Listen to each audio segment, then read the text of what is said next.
നിന്നെ ചതിക്കുകയും ദ്രോഹിക്കുകയും ചെയ്തത് ആരാണെന്നും ഇപ്പോൾ നിനക്കൊപ്പം ചിരിച്ചുകൊണ്ട് തള്ളിയിടാൻ ശ്രമിക്കുന്നത് ആരാണെന്നും എനിക്കറിയാം. നന്മയോടെ നിന്നിട്ടും നിന്റെ കണ്ണീരിന് കാരണക്കാരായവരെ ഞാൻ കാണാത്തതല്ല. നിന്റെ കണ്ണിൽ നിന്ന് വീണ ഓരോ തുള്ളി കണ്ണീരും നീ വിഷമിച്ച നിമിഷങ്ങളും എന്റെ കണക്കിലുണ്ട്. നീ വിഷമിക്കാതെ ധൈര്യമായിരിക്കുക.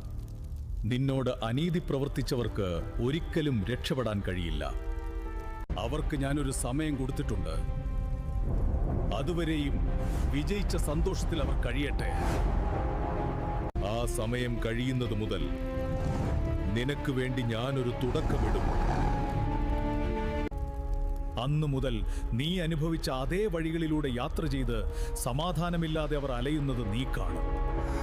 നിന്റെ കണ്ണീരിന് മറുപടി കൊടുക്കുന്ന നാളുകൾക്ക് അധിക ദൂരമില്ല. നീ ഭയപ്പെടേണ്ട.